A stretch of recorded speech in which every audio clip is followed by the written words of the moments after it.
السلام علیکم ورحمۃ اللہ وبرکاتہ۔ بسم اللہ والحمد للہ والصلاة والسلام علی رسول اللہ، اما بعد۔ خواتین و حضرات، سوال جواب کی نشست کے ساتھ خلیق الرحمن آپ سے مخاطب ہے۔ ہمارے سوالات مسلسل قرآن کریم سے متعلق ہیں۔ آج کا سوال نمبر 29 ہے۔ سوال یہ ہے کہ تفسیر القرآن باللغہ، لغت عربی کی روشنی میں قرآن کریم کی تفسیر یہ اپنی درجہ بندی میں چوتھے نمبر پر کیوں ہے؟ حالانکہ تفسیر القرآن کی باقی تمام اقسام، تفسیر القرآن بالقرآن، قرآن کے ذریعے تفسیر، تفسیر القرآن بالحدیث، حدیث کی روشنی میں قرآن کی تفسیر، تفسیر القرآن باقوال الصحابہ، صحابہ کے اقوال کی روشنی میں قرآن کریم کی تفسیر، ان تینوں اقسام میں بھی لغت عربی کا عمل دخل ہے۔ تو پھر تو تفسیر القرآن باللغہ کو، کہ لغت کی روشنی میں تفسیر قرآن جو ہے، اس قسم کو سب پہ برتری حاصل ہونی چاہیے۔ ٹھیک ہے جی، اب ہم جواب کی طرف آتے ہیں۔ اور اس سوال کو قائم کرنے کی وجہ یہ بھی بنی کہ لوگ متاثر ہو جاتے ہیں۔ بھائی ٹھیک ہے، ڈکشنری ہاتھ میں پکڑ لیں، لغت کو سامنے دیکھ لیں، قرآن عربی میں جو لغت میں لکھا ہوا ہے آپ تفسیر کرتے چلے جائیں، کسی اور کی ضرورت کیا ہے؟ تو انشاءاللہ آپ کو اس سوال کے جواب میں بہت سی نئی چیزیں آپ کے سامنے آئیں گی، اور آپ کو انشاءاللہ اطمینان ہوگا، اور گمراہی سے بچنے کے اسباب آپ کو ملیں گے انشاءاللہ۔ جواب کی طرف آتے ہیں۔ یہ سوال چونکہ انوکھا سا ہے، انوکھا اس لیے کہ ہم جواب میں پہلے سوال کی تشریح کریں گے۔ کچھ چند منٹ کے لیے جواب میں سوال کی تشریح کریں گے، پھر ہم جواب کی طرف آئیں گے انشاءاللہ۔ اللہ اکبر۔ جواب میں سوال کی تشریح، ذالکم مما علمنی ربی۔ جواب میں ہم سب سے پہلے خود سوال کی مزید وضاحت کریں گے، اور پھر جواب کی وضاحت ہوگی۔ چلیں جی، تفسیر القرآن باللغہ، لغت کی روشنی میں قرآن کریم کی تفسیر اپنی درجہ بندی میں چوتھے نمبر پر ہے۔ درجہ بندی اپنے درجوں اور مرتبوں کے حوالے سے بالترتیب کچھ یوں ہے۔ پہلا درجہ تفسیر القرآن بالقرآن، کہ قرآن کریم کی تفسیر خود قرآن کریم سے، یہ سب سے بڑا درجہ ہے تفسیر کا۔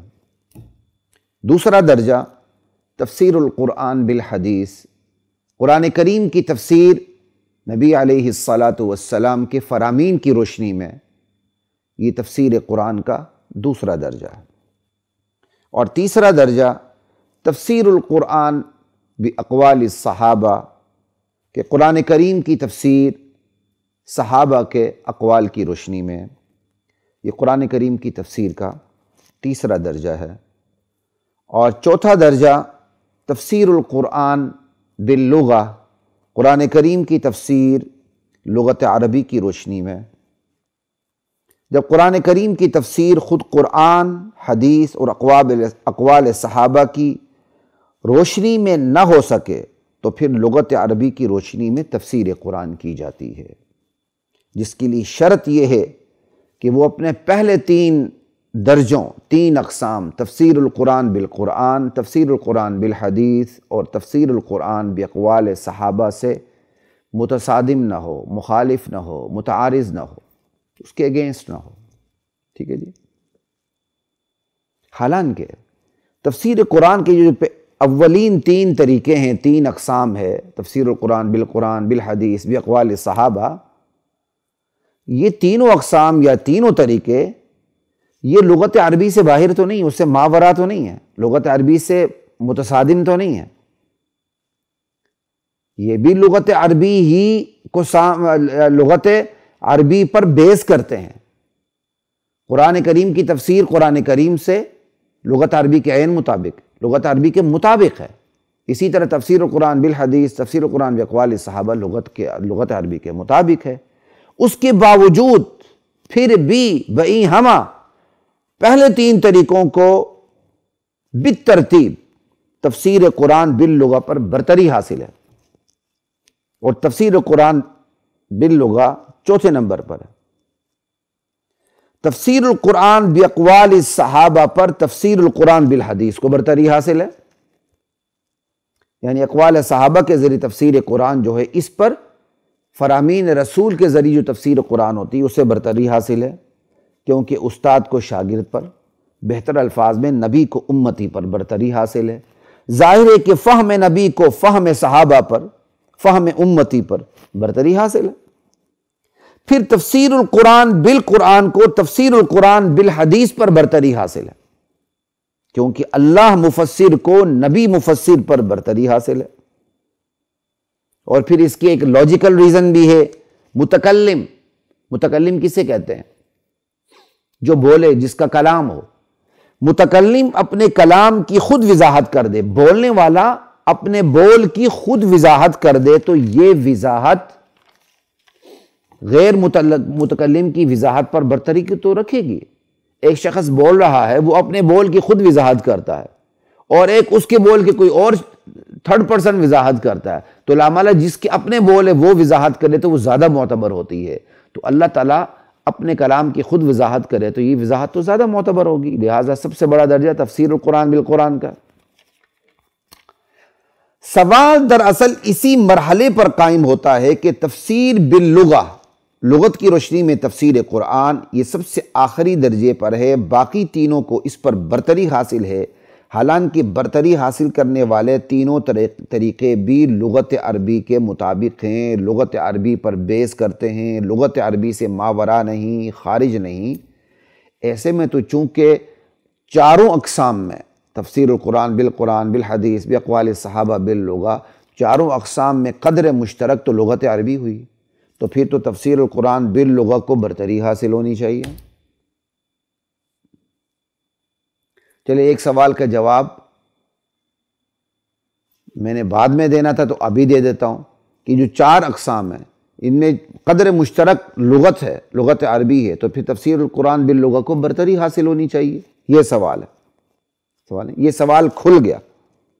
لیکن ساتھ میں ایک اور چیز کی بھی وضاحت کر دوں، جب یہ چاروں اقسام لغت عربی کے مطابق ہیں تو پھر چاروں اقسام کے نام بھی تو الگ الگ ہیں، تو یہ نام الگ رکھے کیوں گئے ہیں؟ تاکہ یہ چاروں اقسام آپس میں جدا جدا نظر آئیں، اس لیے نام رکھے گئے ہیں۔ تفسیر القرآن بالقرآن کو تفسیر القرآن بالقرآن اس لیے کہتے ہیں کہ لغت عربی کے مطابق ہوتے ہوئے اسے قرآن کی تائید حاصل ہے، تو تفسیر القرآن بالقرآن ہوئی۔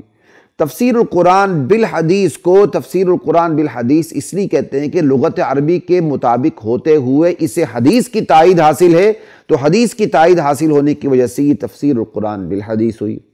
اسی طرح تفسیر القرآن باقوال صحابہ ہے، لغت عربی کے مطابق ہے، تفسیر باللغہ ہی ہوئی، لیکن لغت عربی کے مطابق ہوتے ہوئے اسے صحابہ کی تائید حاصل ہے اقوال کی، تو اس کا نام اس تائید کی وجہ سے تفسیر القرآن باقوال صحابہ اس کا نام ہوا۔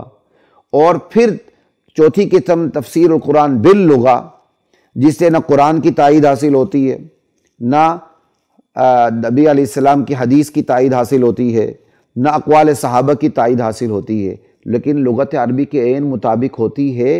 اور اپنی پہلے جو تین قسمیں ہیں تفسیر القرآن بالقرآن بالحدیث باقوال صحابہ، ان سے متصادم نہیں ہوتی، لیکن صرف لغت عربی کے عین مطابق ہوتی، تائیدات حاصل نہیں ہوتی، زائد ایک اس کے اندر قوت نہیں پائی جاتی، تو اس کا نام تفسیر القرآن باللغہ رکھ دیا گیا، حالانکہ چاروں لغت عربی کے مطابق ہیں۔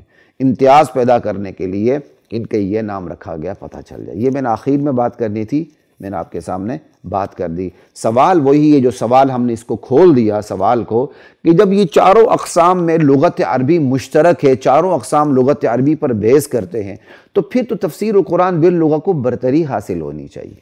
اب ہم آتے ہیں، سوال آپ کے سامنے کھل گیا، اب ہم جواب کی طرف آتے ہیں۔